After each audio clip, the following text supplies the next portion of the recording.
Halo semuanya, ini adalah cerita cinta kalian secara umum untuk 30 hari ke depan. Tidak masalah kapanpun kamu menontonnya. Mohon diingat bahwa energi bisa terbalik antara kamu dan pasangan. Hubungi saya via WhatsApp text jika ada kebutuhan untuk membaca energi lebih mendalam.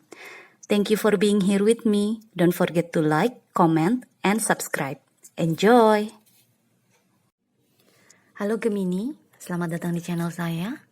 Kita langsung mulai ya. Ini adalah energi cerita cinta kamu untuk 30 hari ke depan. Jadi energinya timeless. Dimulai saat kamu menonton video ini. Oke? Tema energi kamu adalah part of fortune, keberuntungan. Pisces, rumah ke-12 di roda astrologi. Dan judgment. Rumah ke-12 itu, rumahnya Pisces, adalah, ini bukan berarti kamu atau pasangan kamu punya placement planet di Pisces ya. Ini saya hanya mengambil energi rumahnya. Rumah ke-12 itu adalah rumah di mana kita nggak bisa melihat sesuatu dengan jelas. Kita nggak bisa melihat situasi dengan apa adanya gitu loh. Jadi kayak ada yang terselubung. Ada yang, contohnya gini deh, kalau misalnya kita dapat masalah, musibah, kita nggak tahu kan, ini manfaatnya apa nih di depan sana. Bisa jadi begitu waktu sudah bergulir, di masa depan, kita ngelihat ke belakang, oh ternyata hal itu emang harus terjadi. Karena kalau enggak, gue nggak bisa sampai di titik ini. Jadi blessingsnya, rahmatnya tuh itu. Cuma pada saat terjadi ya kita nggak merasakannya, nggak merasakan manfaatnya gitu loh, nggak melihat manfaatnya. Karena memang rumah ke-12 adalah rumah dimana kita dibikin bingung, dibikin gelap, nggak tahu kita harus jalan kemana atau nggak tahu sebenarnya apa sih nih maksud dan tujuan. Misalnya maksud dan tujuan gue dipertemukan sama orang ini, maksud dan tujuan gue untuk berhubungan sama orang ini tuh apa. Jiwa gue tuh maunya gue bagaimana gitu loh. Tuhan maunya apa sih sama gue gitu loh. Jadi memang rumah ke-12 itu meminta kita untuk percaya pada kebesaran Tuhan, pada kebesaran alam semesta, the Almighty. Tuhan yang maha tahu, maha besar, maha segalanya lah. Terlepas kamu percaya Tuhan atau tidak, pokoknya sesuatu yang lebih tinggi tingkatannya daripada manusia. Mereka punya rencana buat kita kan. Punya takdir untuk kita kan. Kita diminta untuk percaya. Tapi jalannya kan beda-beda. Yaitu tadi, kalau kita dapat musibah, kita nggak akan bisa melihat rahmatnya apa, blessingsnya apa, manfaatnya apa. Ternyata pas kita udah di masa depan, udah berada di masa depan, kita melihat ke belakang, kita melihat ke keadaan kita yang sebelumnya, oh ternyata emang itu harus terjadi, itu penting untuk terjadi, itu crucial untuk terjadi. Karena kalau enggak, gue nggak bisa sampai di titik ini, kayak gitu. Jadi di sini yang saya rasakan seperti itu. 30 hari ke depan akan ada sesuatu yang terjadi antara kamu dengan pasangan yang membuat kamu berpikir, kok gue ada di kehidupan orang tersebut malah menderita ya gitu loh. Atau ngapain gue repot-repot ngebangun suatu hubungan sama seseorang kalau akhirnya cuma buat dimain-mainin aja. Misalnya seperti itu. Bisa juga kan. Tapi kamu gak tahu manfaatnya. Karena kamu belum hidup di masa depan kan. Kamu masih hidup di masa sekarang. Tapi di sini dengan adanya judgment, ini kan last call kan. Ini harus terjadi. Apapun itu, kamu harus memutuskan yang terbaik buat kamu, gitu. Intinya tuh itu. Jadi kalau misalnya di dalam 30 hari ini ada sesuatu yang buruk yang terjadi antara kamu dengan pasangan, misalnya kalian berantem hebat terus akhirnya kamu dikasih ultimatum, putus atau jalan terus tapi kamu harus berubah misalnya. Atau kamu harus bisa menerima keadaan dia atau keinginan dia. Kamu harus bisa memutuskan nih dengan judgment ini. Mungkin pada saat itu terjadi, kamu gak tahu rahmat yang akan kamu dapat apa di masa depan. Karena ada energi di sini yang saya rasakan. Kalau misalnya contoh yang saya kasih itu kejadiannya seperti itu, kamu dikasih ultimatum putus atau lanjut, kamu nggak mau putus intinya. Yang saya rasakan tuh kamu nggak mau putus, nggak mau lepas lah. Karena kamu nggak ngelihat rahmat yang sebenarnya disiapkan oleh Tuhan untuk kamu tuh apa. Belum kelihatan. Dan memang dibikin nggak kelihatan. Karena kamu dapetnya rumah ke-12. Nggak kelihatan itu. Oke, so kita lihat sekarang story-nya ya, ceritanya di kartu tarot yang keluar. Kamu mendapatkan The Empress, Seven of Cups, Temperance, The Fool, dan Ten of Wands.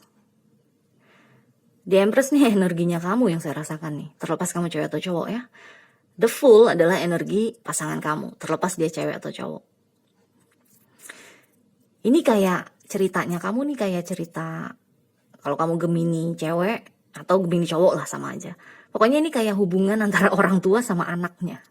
Bukan antara dua pasang kekasih yang selevel atau seumur atau ya selevel lah ya bisa dibilang tingkat kedewasaannya. Ini seperti orang tua dengan anaknya. Karena di Empress ketemu The Fool kan. Energi yang masih, di Empress kan energi yang udah stabil. Energi yang udah mateng gitu kan, mateng banget bahkan, lebih mateng daripada ratu kan, terlepas kamu cewek atau cowok. Sedangkan The Fool adalah energi yang masih main-main, energi yang masih coba-coba, energi yang lari sana lari sini, pecicilan lah ya. Jadi kayak orang tua dan anak yang saya rasakan hubungan kamu dengan pasangan. Dan hal tersebut membuat kamu bingung dengan Seven of Cups di sini. Hal tersebut juga membuat kamu jadi kecapean, harus ya pola inilah apa namanya, mix and match lah. Gimana caranya nih? Kalau dia maunya begini, gue harus apa? Kalau dia begini, bagaimana? Jadi kayak yang saya rasakan tuh kayak energi kamu tuh selalu mengantisipasi kelakuannya dia, komunikasinya dia, keinginannya dia. Kamu selalu mengantisipasi itu supaya kalian gak ribut misalnya, supaya hubungan kalian terus bisa jalan terus. Pokoknya banyak usaha lah, banyak effort yang kamu lakukan. Dengan adanya Temperance nih, banyak usaha yang kamu lakukan untuk mempertahankan hubungan ini. Meskipun dia kekanak-kanakan misalnya. Dan dengan Ten of Wands di sini kamu mendapatkan energi yang tongkat-tongkatnya berantakan kan. Beda sama yang bawah kan. Kalau ini kan emang dipanggul gitu kan, dibawa. Kalau ini kan berantakan kan, kayak maksudnya hancur lebur lah tanggung jawab kewajibannya gitu. Jadi mungkin pasangan kamu ini kalau dia udah ada maunya, wah semuanya diseruduk. Ntar kalau hancur babak belur keadaan situasi, kamu yang beresin, kamu yang rapi-rapi gitu loh. Jadi dia meninggalkan mess, kekacauan, kamu yang ngeberesin kekacauan tersebut dengan adanya Temperance. Ya otomatis lah kamu dapat Seven of Cups, energi yang keblebekan kan. Di satu sisi kamu cinta banget ya kan, cintanya di Empress ini kan tak terbatas, unconditional bahkan, tidak ada syaratnya gitu loh. Jadi kamu membiarkan memang pasangan kamu melakukan apa yang dia mau karena kamu percaya. Tapi di sini yang saya rasakan dengan The Fool dan Ten of Wands, dia menyalahgunakan kepercayaan tersebut. Sehingga keluarlah judgment ini, last call, panggilan terakhir untuk Gemini. Mau diapain nih? Mau diterusin dengan keadaan seperti ini? Keadaan kamu seperti ini, seperti ini. Ini berat nih energi Temperance yang saya rasakan nih. Biasanya Temperance kan energi yang penuh kesabaran, yang mixing everything gitu kan, mencampur aduk segala hal untuk supaya bisa lancar lagi situasi berjalan gitu kan. Tapi ini yang saya rasakan tuh berat energi Temperance ini, energi yang ya bayangin aja kalau misalnya ada kekacauan yang dilakukan oleh pasangan kamu yang harus beresin. Kan itu kayak ngurus anak kan jatuhnya. Nggak kayak ngurus pasangan lah, nggak kayak punya pasangan tapi kayak punya anak gitu loh. Makanya ada judgment di sini. Ini judgment ini tuh kayak panggilan terakhir buat kamu. Mau diapain nih? Kalau mau terus, masih kuat nggak kamu? melakukan temperance? Masih kuat gak kamu berada dalam kebingungan, Seven of Cups kan, kebelebekan emosi karena rasa cinta kamu yang besar? Masih kuat gak kamu menghadapi pasangan yang kekanak-kanakan?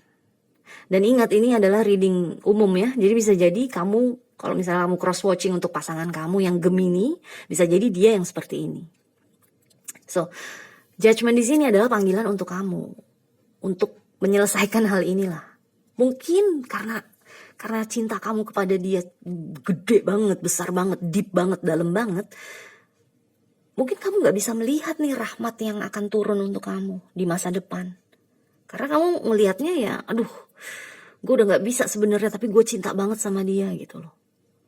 Kalau gue lepas sekarang, sia-sia dong yang selama ini gue bangun sama orang tersebut.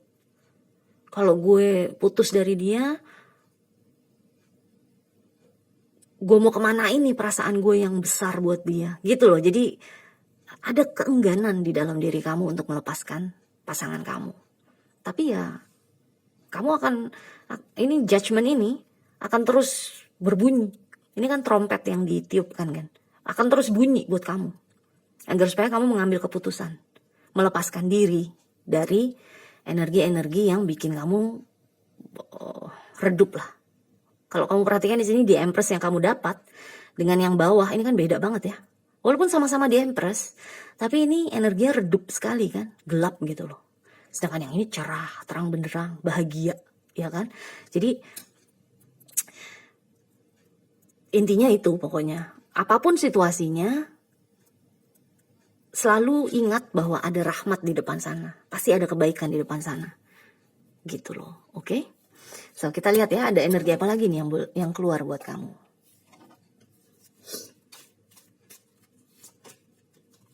Death.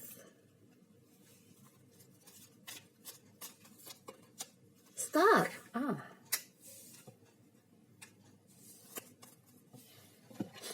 Oke, kamu mendapatkan Death dan The Star. Ini dua-duanya major arcana lagi.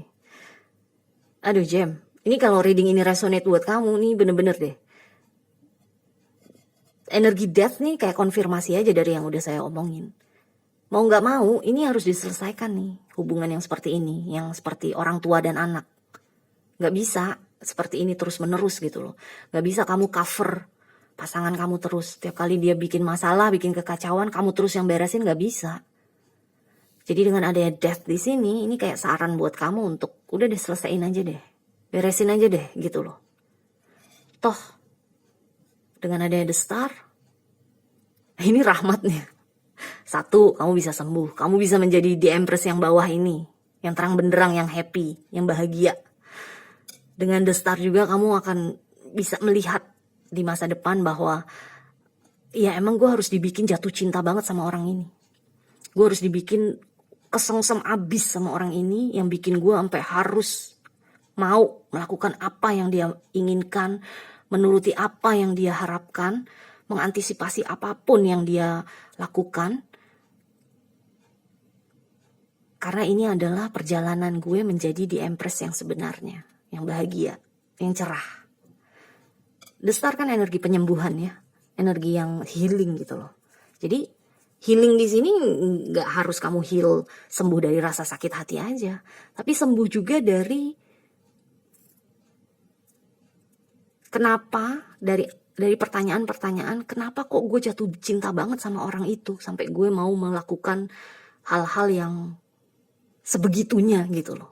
Kamu akan sembuh juga dari situ. Jadi ke depannya ketemu orang baru, kamu gak akan lagi seperti itu. Karena kamu udah tahu nilai kamu di Empress ini. Udah tahu nilai kamu. Gue gak perlu segitunya banget lah ngurusin orang, atau pacaran sama orang, atau berpasangan sama orang. Akhirnya gue sendiri yang kelabakan. Akhirnya gue sendiri yang keteteran, yang abis-abisan ini usahanya. Jadi ke depannya kamu udah sembuh gitu loh. Intinya tuh itu.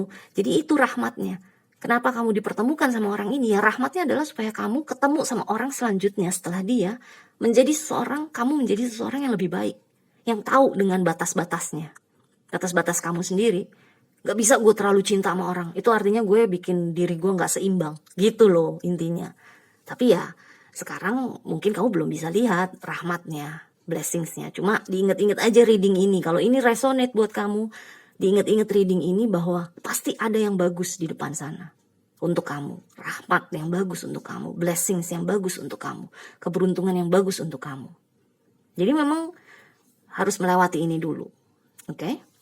So, good luck Gemini. Kita jumpa lagi selanjutnya ya. Bye.